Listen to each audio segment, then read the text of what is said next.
नमस्कार, देख रहे हैं देश न्यूज और मैं हूं आपके साथ दिव्या। आइए रुक करते हैं हेडलाइंस की ओर। प्रधानमंत्री नरेंद्र मोदी ने इंडिया मोबाइल कांग्रेस के 7वें संस्करण के दौरान देश भर के चुनिंदा संस्थानों में 100 नई 5G लैब का किया उद्घाटन। मध्य प्रदेश के मुख्यमंत्री शिवराज सिंह चौहान ने कहा, कांग्रेस में इस समय चक्कियां चल रही है। कमलनाथ कहते हैं, मेरी चक्की बहुत बारीकी से पिसती है।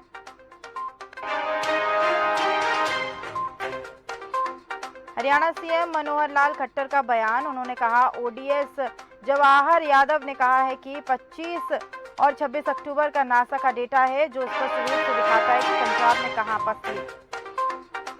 रायपुर छत्तीसगढ़ के मुख्यमंत्री भूपेश बघेल के बयान पर भाजपा नेता रविशंकर प्रसाद का बयान। सामान्यतः एक मुख्यमंत्री से ऐसी भाषा की अपेक्षा नहीं। भारत का सेमीकंडक्टर मिशन सिर्फ अपनी घरेलू जरूरत नहीं, दुनिया की जरूरत पूरी करने के विजन पर पीएम मोदी का बड़ा बयान।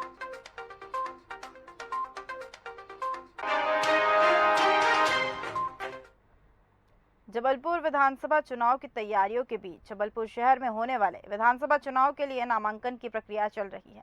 वहीं नामांकन रैली में राष्ट्रीय स्तर की पदाधिकारी भी पहुंच रहे हैं। इसी कड़ी में जबलपुर के 4 प्रत्याशियों के नामांकन जमा करने का निर्णय लिया गया और शक्ति प्रदर्शन के साथ नामांकन जमा भी किए गए, जहां काफी संख्या में अभी समर्थक के साथ पूर्व विधानसभा से बीजेपी प्रत्याशी अंचल सोनकर और कैंट विधानसभा से बीजेपी प्रत्याशी अशोक रोहानी, पाटन विधानसभा से नीलेश अवस्थी और उत्तर मध्यम विधानसभा से विनय सक्सेना अपने समर्थकों के साथ कलेक्ट्रेट पहुंचे और अपना नामांकन दाखिल किया। वहीं प्रत्याशियों की सूची जारी होने के साथ ही सभी ने जनसंपर्क भी शुरू कर दिया। नेता एवं कार्यकर्ताओं का भरपूर आशीर्वाद, उत्साह और उमंग थी इस नामांकन रैली में। आधारताल से रैली प्रारंभ होकर लगभग 3.5 घंटे के विभिन्न मार्गों से होते हुए जनता ने अपने घरों से निकलकर मुझे आशीर्वाद दिया विजयी भाव का और भरपूर मेरा स्वागत किया है। मैं जनता का आज कर्जदार भी हूँ कि उनका आने वाले समय में वो ऋण विनम्र भाव से सेवा करके चुकाऊंगा।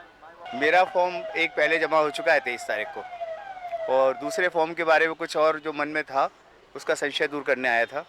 और आप लोग के माध्यम से ये अपील भी करने आया हूँ कि सभी सम्मानित नागरिक किए गए 5 साल के विकास कामों पे लगातार लोगों के पीछे बने रहने के लिए और 24 घंटे उनके लिए काम करने के लिए आज उनका अधिकार है कि आने वाले 17 तारीख को भरपूर आशीर्वाद और स्नेह प्रदान करें। आज लगभग बंदे यहाँ पे आए थे और फॉर्म यहाँ पे भर दिए हैं।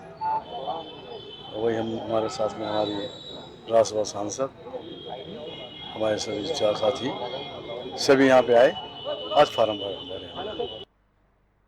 पुलिस जिला नूरपुर द्वारा नशे के खिलाफ लगातार अभियान चलाया जा रहा है। इसी के अंतर्गत पुलिस थाना नूरपुर के अंतर्गत अठाहड़ा में भी नाकाबंदी के दौरान नशा तस्करों के खिलाफ बड़ी कार्रवाई में अमल में लाई गई है। मामले की पुष्टि करते हुए एसपी अशोक रत्न ने बताया कि अवतार सिंह, पंकज कुमार, नीरज शुभम चौधरी के कब्जे से हेरोइन चिट्टा बरामद किया गया, जिस पर सभी आरोपियों को गिरफ्तार करके उनके खिलाफ धारा पंजीकृत भी किए गए हैं। जो उपरोक्त अभियोग में नियमानुसार आगामी कार्रवाई अमल में लाई जा रही है। उपभोक्त नशा तस्कर गिरोह में शामिल 2 आरोपी शातिर अपराधी है, जिन पर भी कई अभियोग पंजीकृत किए गए।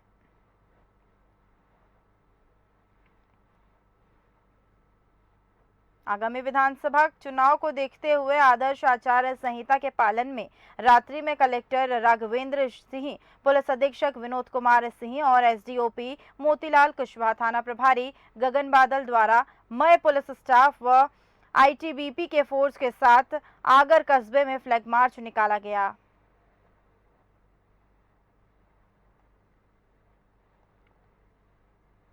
कानपुर में होने वाले अनुसूचित वर्ग महासम्मेलन हमीरपुर से 10,000 लोग 80 बसों से जाएंगे। इस संबंध में भाजपा जिला अध्यक्ष सुनील पाठक की अध्यक्षता में होने वाले महासम्मेलन की रैली के संबंध में प्रेस वार्ता का आयोजन किया गया, जिसमें जिला अध्यक्ष सुनील पाठक ने कहा है कि अनुसूचित वर्ग को इस महासम्मेलन में ज्यादा से ज्यादा संख्या में कानपुर पहुंचकर अपना समर्थन दिखाना चाहिए और रैली में 80 बसों और 1000 4 पहिया गाड़ियों की व्यवस्था भी की गई है।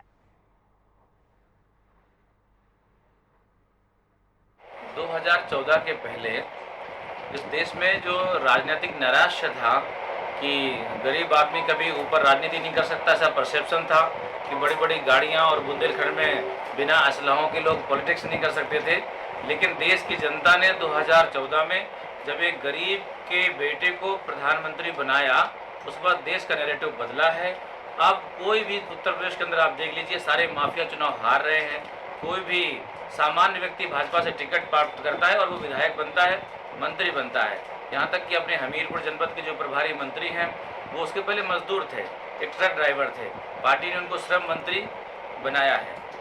परसों कानपुर में अनुसूचित वर्ग का एक महासम्मेलन होने जा रहा है, जिसको माननीय मुख्यमंत्री जी संबोधित करेंगे।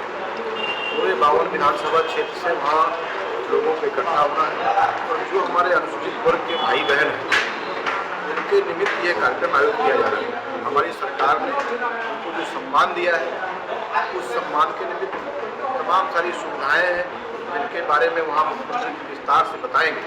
इस वजह से वो कार्यक्रम आयोजित किया जा रहा है। हमारी विधानसभा सहित इस जनपद से लगभग 1001 वाहन और 80 बसें यहाँ से जाएंगी। इसमें पूरी जिम्मेदारी आदरणीय जिलाध्यक्ष जी ने मंडलवार पदाधिकारियों को सौंप दी है। उसमें हम लोग भी शामिल हैं। सब लोग अपनी जिम्मेदारी का निर्वहन करते हुए इस कार्यक्रम को हम लोग भव्य तरीके से सफल बनाने का काम करेंगे। सचिव सुरेंद्र नारायण पांडे रुद्रपुर पहुंचे। इस दौरान उनके द्वारा कलेक्ट्रेट के एपीजे अब्दुल कलाम सभागार में जनपद भर के अधिकारियों के साथ समीक्षा बैठक की गई और अधिकारियों को आवश्यक दिशा निर्देश भी दिए गए।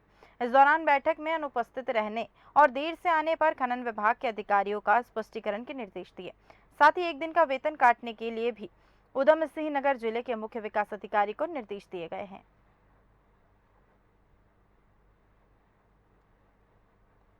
प्रथम चरण में हमने जनपद स्तरीय अधिकारियों से विभिन्न विभागों से जो राज्य सरकार की, भारत सरकार की और बाल साहित्यिक योजनाएं हैं, उनके संबंध में चर्चा किया है। माननीय मुख्यमंत्री घोषणा, सीएम हेल्पलाइन और जो अन्य बिंदु हैं उसके संबंध में चर्चा किया है और अधिकारियों को हमारा संदेश था और जो माननीय मुख्यमंत्री जी का निर्देश है कि सभी स्तरों पर प्रक्रियाओं को सरल किया जाए, लोगों की समस्याओं का निस्तारण किया जाए, समय से समाधान हो और सभी विभाग अपने विभाग की ओनरशिप लें, जिम्मेदारी लें कि हम विभाग के अगर जनपद स्तरीय अधिकारी हैं या जिलाधिकारी हैं या मुख्य विकास अधिकारी हैं, तो हमारी ये व्यक्तिगत रिस्पॉन्सिबिलिटी है कि जो भी भारत सरकार और राज्य सरकार की योजनाएं आ रही हैं उनका धरातल पर सही ढंग से क्रियान्वयन हो। बदरवास थाना क्षेत्र में वाणिज्यकर विभाग ने अंग्रेजी शराब की पेटियों से भरा ट्रक को जब्त किया है। ट्रक में भरी अंग्रेजी शराब की कीमत 1 करोड़ रुपए भी बताई जा रही है। बता दें, ट्रक में शराब दवाइयों के बॉक्स के बीच छुपाकर पंजाब से महाराष्ट्र लेकर जाई जा रही थी। वहीं वाणिज्यकर विभाग को सूचना मिली कि दवाइयों से भरा अवैध शराब का परिवहन हो रहा है। सूचना के बाद ग्राम सुमेला के पास से ट्रक को पकड़ा गया। इस दौरान ट्रक ड्राइवर ट्रक को छोड़कर भाग भी निकला।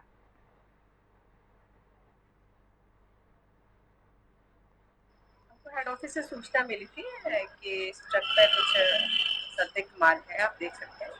तो उसको देखते हुए जो लोगों को निर्देश थे उसके अकॉर्डिंग उसको पकड़ा है और जब ईवे बिल देखा तो उसका मेडिसिन था और फिर थाने बदरवास थाने में लेकर के आए। तो हमारे साथ पुलिस वालों का फोर्स था, एसएसटी लोगों का भी काफ़ी सहयोग रहा और यहाँ आने के बाद उसमें देखा तो लेकर था, काउंटिंग किया गया है इसको और आगामी कार्रवाई के लिए हम लोग पुलिस वालों। जबलपुर विधानसभा चुनाव के लिए चौथे दिन जिले की 8 विधानसभा क्षेत्र से 18 अभ्यर्थियों ने 24 नामांकन पत्र दाखिल किए हैं।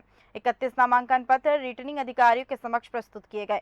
तो वहीं विधानसभा निर्वाचन क्षेत्र जबलपुर से पूर्व बालकिशन चौधरी ने बहुजन समाज पार्टी की ओर से नामांकन पत्र का एक सेट रिटर्निंग अधिकारी को प्रस्तुत किया। इधर विधानसभा निर्वाचन क्षेत्र जबलपुर कैंट से राजेश श्रीवास्तव ने निर्दलीय उम्मीदवार राजीव कुमार गुप्ता ने अखंड भारत चेतना दल की ओर से और कैंट से अशोक रोहानी ने भारतीय जनता पार्टी की ओर से अपना नामांकन जमा किया है।